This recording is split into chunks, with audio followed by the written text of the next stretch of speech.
சீமான் அவர்கள் பேசுற வரலாற்று செய்தியை வந்து கட்டுக்கதைகள். வரலாறு தெரிஞ்சவனுக்கு வந்து வரலாறு வழி நடத்தும்னு சொல்லியிருக்காங்க. சும்மா இவங்க வந்து அஜித் நடிச்ச வரலாறை பார்த்துட்டு வந்துட்டு வழி நடத்தும் அப்படின்னா வழிதான் நடத்தும். பணியூர் அலுவலகத்துக்கும் இதுக்கும் தான் வழி நடத்தும். கட்சி ஆரம்பிக்கும் போது என் தம்பி வருவேன் அண்ணன் சப்போர்ட் பண்ணாரு. நீ கொள்கை கூட்டம் போடுற வரைக்கும் சப்போர்ட் பண்ணாரு.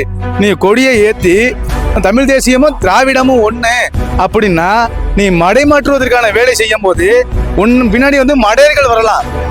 அறிவு சார்ந்த பிள்ளைகள் வந்து உன் பின்னாடி வந்து உன்னை வந்து தலைவா வா, தலைமையை இருக்க வா அப்படின்னாலும் கூப்பிட முடியாது. அண்ணே அங்கிட்டு போவாத இங்கிட்டு போவாத சென்ட்ரா நின்றுன்னு சொல்றது ஒண்ணு தமிழ் தேசியம்னு நின்று, இல்ல திராவிடம்னு நின்று. ஏன் இந்த பக்கத்து ஒரு கால் வைக்கிற, அந்த பக்கத்து ஒரு கால் வைக்கிற, ஆத்துல ஒரு கால் வைக்க, சேத்துல ஒரு கால் வைக்காதுன்னு சொல்லுவாங்க. எப்பயுமே வரப்புல போனா மட்டும்தான் நம்ம நேரா கொள்ளைக்கு போக முடியும். கொஞ்சம் நொடிச்சோம்னாலும் உள்ள விழுந்துருவான். அது மாதிரிதான் விஜயோட அரசியல். ஓட்டா இருக்கு, தண்ணிக்கிற ஓட்டா இருக்கு, அதுக்கெல்லாம் இருக்காது அப்படின்னு சொல்லி ஒரு நகைச்சுவை பண்றாங்கல்ல.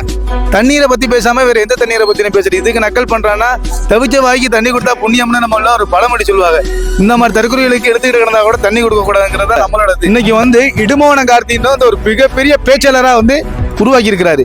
அதுதான் தலைவனுக்கும் தற்கொலைக்கும் உள்ள வித்தியாசம். நீங்க விஜய்கிட்ட வந்து கருத்தை கேளுங்க. தண்ணீர் மாநாடுனா என்ன அப்படின்னு கேளுங்க. ஒண்ணுமே அவருக்கு தெரிஞ்சதெல்லாம் சாயங்காலம் 6 மணிக்கு மேல ஆட்டோ ஓடாது.